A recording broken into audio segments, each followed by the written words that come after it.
Sa mapagpalang araw po sa atin lahat, ito po si Prox Benz na muli nagpapaalala sa pang-araw-araw nating buhay. Sabi nga po sa Galatians 6 verse 7, huwag kayong padaya, ang Diyos ay hindi napabibiro, sapagkat ang lahat ng inisik ng tao ay siyang anihin. Yun. Totoo naman po yun, true. No, kung ano man natin pong nagawang kasalanan o ginagagawa natin kasalanan, ay ito'y aanihin natin sa dulo.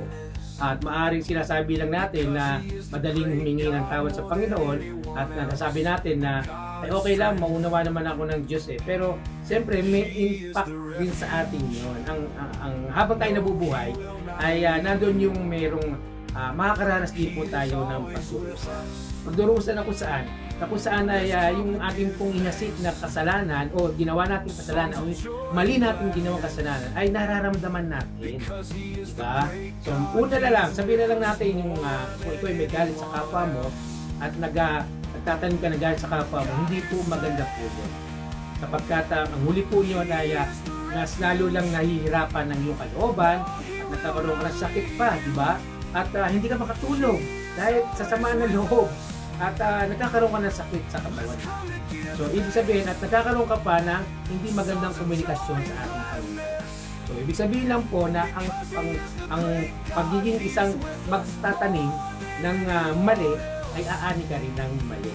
Ngayon, kaya sinasabi po sa atin na tayo po daw ay magtanim ng tama para anihin natin yung tama rin. At yun ay nagmumula sa ating Diyos na buhay. At ang sinasabi ng Panginoon na gumawa ka ng mabuti sa iyong kapwa at ibibigay ng Diyos ang para sa iyo. Hindi ang tao ang magbibigay sa iyo kundi ang Diyos.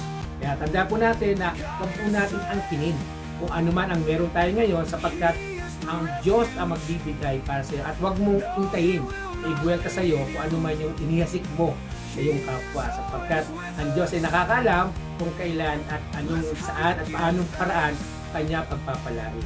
At tandaan po natin, yun po ang ninanais ng Diyos.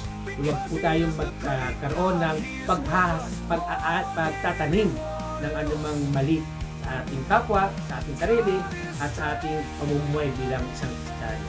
Tumayo po tayo bilang isang anak ng Diyos. Salamat po. Ito si Prof. Benz. God bless.